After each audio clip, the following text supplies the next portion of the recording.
All right. So if you had anyone that you looked up to or like really helped you through your like stages in your life, like who would it be? Um, you know, my grandma has been there for me. She's my best friend, and I wanted to talk about her quickly because, she's always been there for me, always supported me, and like even during the times where I made bad choices, like unconditional love. Mm-hmm. And when I went to treatment, she was there for me for Family Week. She helped me get into treatment, helped me pay for treatment, and I just honestly, I don't think like, I think I would be at a much different place if she wasn't in my life today, because of the parents that I did have, Mm-hmm. who were just, I was emancipated when I was in high school. I was like 15. Dad was in my life. My grandma was there, even if it was through a phone call. I talked to her every couple days. She helped support me when I was in high school. And she's been my biggest help. She's like my rock. Yeah. This woman. And she's been in Al-Anon for 33 years. Oh wow. Yeah. So, she's still very active. She's 80. She'll be 80 this... Wow. Wait a minute. She'll be 79 in April. Right on. But, she's taught me, like, how to take care of myself, how to value myself, always reminds me of how amazing I am. And I think that without her support, I would have never gotten to that place to be like, wow, you are this person. Because there was other people, the other people weren't telling me that stuff, Mm-hmm. and she always did. So, I get a little bit teary-eyed, but God, I love her so much. So, I just say huge thank you to her for being with me through this whole thing. So That's awesome. That's awesome. Well, right on. Well, thank you again. with those tears. Yeah, Cry. that's Go. about it. No, I don't need to. It's just like, it's very happy. Like, Yeah. I'm very, very fortunate to have such a wonderful woman and influence and role model in my life. And to have that person who's like always going to support you through whatever choice you make. Mm-hmm. You know what I'm talking about? Yeah. Like, even the bad ones. Yeah. She's like, well, tread lightly. Tread lightly, my lightly. dear. Yeah. And I'm like, all right. But I know that she'll still love me regardless. Mm-hmm. Yeah. And I think that a lot of people, when they're just trying to work through stuff like this and they don't have those supports, it's very hard for them to get in recovery Mm-hmm. if they don't have anybody supporting them. And like, through everything I went through, she was always there. Yeah, that's awesome. Yeah. It's very far in between those people come into your life, and when they do, like, hold on to them. Yeah. Like, it's awesome. Mm-hmm. So big shout out to your grandma. Yeah, shout out to G-Ma. Heck yeah. Right on. Well, thank you again, Kessa. Yeah, thanks. Go. All right, so I'm sitting here with Kessa Franklin. Kessa, how's it going? I'm good, thanks. Thanks for having me, Robert. Yeah, Good to see you. Yeah, you as well. I'm glad that we finally got to do this. Mm-hmm. So, Kessa, who are you? What do you do? Well, who am I? My name is Kessa Franklin. I'm not originally from Helena, but I've been here for quite a long time, about 20 years. Originally from Anchorage, Alaska.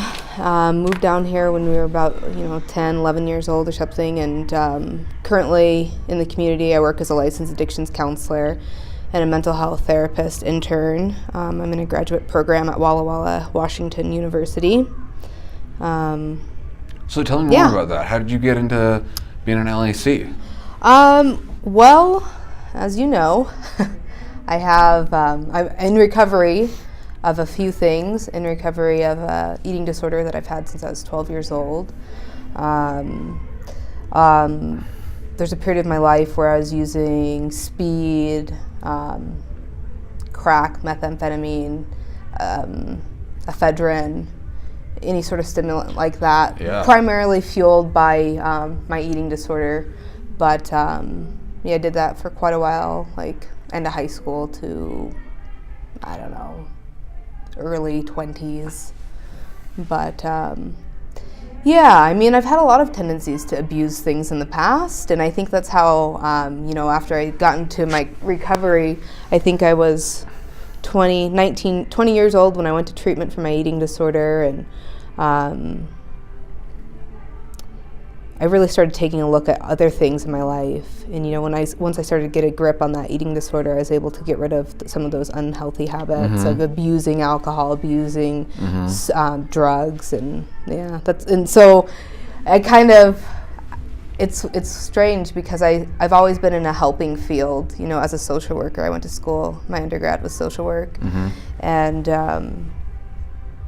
I've always been in that helping field, children and families, personal training after I started my getting my eating disorder recovery about 5 years ago, fitness, nutrition, and then just about a year and a half ago, I had this opportunity to work as a licensed addictions counselor, so I went through all that. Awesome.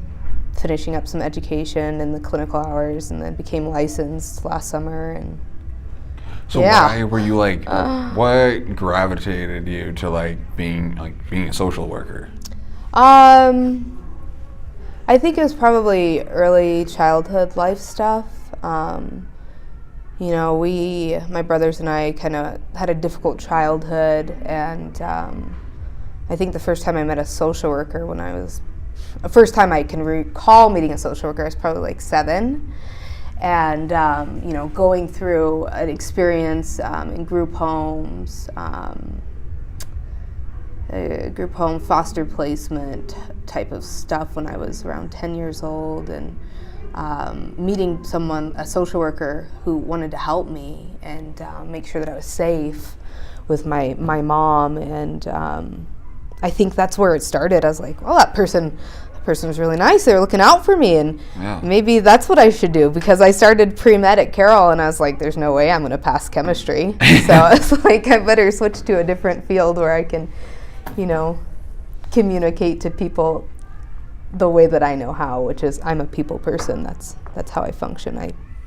So it just kind of fit. Social work did. Yeah, you're definitely a bubbly person. Very sometimes charismatic. Yeah. Well, throughout the years that I've known you, you've always had a smile on your face. You're always outgoing, and I don't think I've ever seen you. And sometimes, though, I mean, everybody has hard days. Yeah, most definitely, most definitely.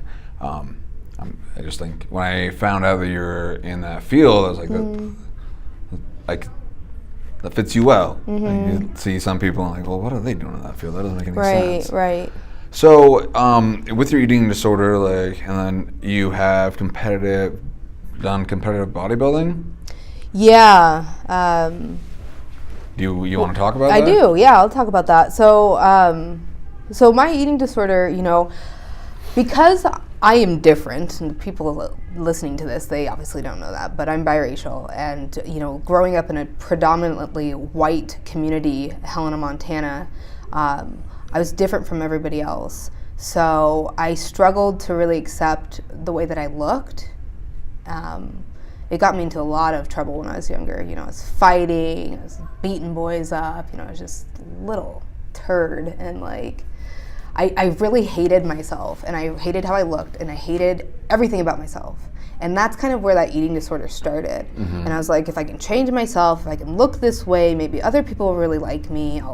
Maybe I'll look beautiful to them if I look more white. So I was like, okay, I'm gonna change my whole body composition. Okay. So I went, I've got a figure.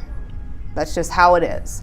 But I went from, I had this figure to 100 pounds, 90 pounds, just kept going down and down and down. And I got really, really sick as the years went on. And it wasn't, I went to treatment when I was 19. And then I kind of realized wow, if you just take care of yourself, you can have a very nice figure. Right. You can just a little bit of exercise, eat right, don't drink. Yeah. But then I got out of treatment, and I was totally honeymoon phase. And then I started drinking because I was turning 21. And I didn't understand that if you eat and you drink alcohol all the time, you're going to gain weight. So then it set my eating disorder off again. And I just kind of like, I relapsed, and I was binging and purging. That was mine, was bulimia. And it set me back. So I went through this constant up and down, the weight fluctuation. And, for a really long time, I didn't understand my body because I was so out of tune with it, obviously. But, so I didn't understand if you eat food and you drink, you will put weight on, because I've been binging and purging for 10 years. Yeah. And so I think, like, it's probably when I was like 22 or 23, I finally came to terms with, like, if you want to have a nice figure, like, you have to exercise, and you have to eat right, and you have to moderate alcohol intake. So I started running, and I started feeling really happy. Like, it made me feel good. And as an addict, like, all you want to do is feel good. Yeah, let's get those endorphins. Right. That's all of them. Right. Yeah. So I think when I got into exercise, I really started, like, that's when my recovery really took off. Because I went to treatment at 19, but I didn't really start recovery until I was about 23 years old. I got better. I was binging and purging like 15 times a day. And for someone who has to go to college, like, I was up all night, all morning, go to sleep for a few hours, go to school, binge and purge all night, all morning, go to sleep. That was my life. Like, that was my life in high school. That was my life in college. And then, so I, like, made some progress after treatment and changing those behaviors, but it wasn't until I was like 22 or 23 when I started exercising. And I was like, okay, I don't need to take medication to treat my eating disorder. I don't need to rely on other substances to make me fit or skinny, you know? Yeah. And I just started doing it a very natural way. And that's when like the whole fitness thing really took off for me. But up until that point, after I went to treatment, I was put on all these medications by doctors, and I'm like so much amphetamines, Vyvanse, Adderall, Prozac, Ambien, Xanax, cocktail of stuff. Yeah. And I had my first seizure when I was 22 years old, and that was really scary because it happened while I was sleeping next to my partner. And then the second seizure I had it at a job I was working at. And and then I ended up losing my job, getting fired from my job because of that, because I was a liability to that business. So, like, the impact that it was having on my life was fucking destroying me. Excuse my language, but it was destroying me. That's okay. It was literally destroying me. And I lost everything after that second seizure. And, I went to the doctor. I was just like, I can't do this. Like, I was afraid I was going to die. And I was 23 years old. And I was like, I'm not ready to die yet, And so I went to the doctor and I told him, I was like, I'm not doing this stuff anymore. I'm not going to take this stuff. And I started getting into fitness and, doing my Advocare thing and using all my supplements, exercising. And that's like, so I was 23 and I'm 30 today, or 30, I'll be 31 this summer. So for the last 7 years, I have really just used exercise and nutrition to make my recovery. And see therapists and, it's just like I figured out natural remedies to work through this. And over the last 5 years, I made a huge recovery in my eating disorder, but I still struggled every now and again with the triggers, like the, breakups or something like that would trigger like I'd fall back into that binging and purging cycle. It'd make my weight fluctuate, mess up my hormones. But for the last almost year and a half now, I haven't had any eating disorder behaviors, and it's been amazing. It's awesome. Yeah. Being an addict, alcoholic, basically addicted to anything. Like, I will be in the gym for like 4 hours, and then I'll start using steroids, and then I'm like, I'm not good enough. And like, before I went to treatment at 19, I never worked out. Well, I worked out like a day, but that's about it. Yeah. Doing cocaine and looking in the mirror does not help you gain weight. No. So now, throughout trial and error. Like I don't use steroids today, but like I will binge on anything. Like I need those to make me look better, feel better. Because like once I come off the juice, I'm small. Right. And it like messes with my head. But really, I weigh maybe 5 pounds lighter than what I did. Like it was just absolutely go insane. And like, so I can kind of relate on that. Not probably to a T, but like I always wanted. I'm not good enough. My body's not good enough. Like I will whatever to make myself feel better. Right. Like that he, she, whatever I'm addicted to. Right. You know, I think that a lot of those tendencies are just like feeling this void within yourself, like not being enough, not being, you know, this or that, or them thinking you were this or that. And that's how a lot of us think, is like, well, I'll never be good enough. And it's like, at one point, you're going to have to come to terms with, like, this is good enough. And for a while there, when I first got into fitness, like, I loved it. I felt great. And then I got to a point where I was, like, doing the bodybuilding and competitions, and I still intend to do those. But, like, it was, like, 4 years straight that I was meal prepping and exercising 5 to 6 days a week. Just obsessed. Obsessed. Yeah. Obsessed. And it's like, how is this healthy for me? Right. Like, am I happy? I use alcohol. I drink today. I use alcohol. Like, I do it in moderation. I don't go out and get loaded. I don't ever drink and drive. Like, I'm responsible with it. I enjoy myself. I like to go out with a girlfriend and get a glass of wine. Yeah. Or go have a glass of wine and dinner. And, you know, that's something I could never do during those years that I was constantly training, eating perfectly. And it was just another eating disorder, thought, behavior. And until like the last 2 years, I'm just like, that's not living in recovery if you're going to be so rigid with everything you do.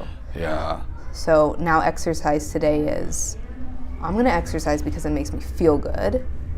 I'm going to eat that bagel because I like it. Right. I'm not going to go and run 10 miles because I ate the bagel. It's like, I'm learning how to really be kind to myself and not constantly be focused on having to do things perfectly, or having those like the thoughts that are fueling my behaviors are not eating disorder thoughts. So it's a lot different, and it took me a while to get to that point to even realize, like, hey, you might be like overdoing it here with the exercise thing. Yeah. Like you were saying earlier, like, you have to be careful with how we exchange one behavior for the other. Right. Yeah. You're absolutely right. Like now today, if I'm in the gym longer than 2 hours, I leave. No matter what I'm doing, it doesn't matter if I'm in the middle of a set, I leave because I will obsess. Like, I'll obsess over Netflix. Like, it doesn't matter. Even this podcast, I'm just like, I gotta go. Like, it just drive me across the state in blizzards. I'm like, what the fuck? I used to do this back when I was using. Like, what am I doing? Just pause. Just chill out. Pause. Because, like, it doesn't matter what it is. I'll just obsess because just having that lack in myself and my confidence, and like through seeing a therapist and working other programs, like I'm not where I was yesterday. You know, I might take one step back, but I'm always trying to move forward. And if I have setbacks, it's okay. But yeah, they are okay. Everybody has them. Everybody. Yeah. And it's okay to. Like, we cannot be on 24/7. Right. And I think that's part of living in recovery, is like, you have to learn to be uncomfortable. Yeah. And like, I brought my gym bag in here today because I ate this bagel with cream cheese today. And I was like, oh, it's okay because I'm training for the Open right now, so I'm going to go run a couple miles after work. But now I'm just like, why? Yeah. Do I need to? Can I just relax and, like, let my body rest? Right. So, like, that's, for me to have those types of thoughts today is me living in recovery. There you go. Yeah. So I actually wanted to touch more on that. Like, so I know, like, things to do for, like, an addict and an alcoholic, but, like, how, what do you consider a relapse, and what do you, what does your more, like, day-to-day recovery life look like? Well, you know, when I stopped using meth or speed or whatever it was, crack. I was living anything like that. Probably when I was like 21 years old, 20 years old, 21, and I've been able to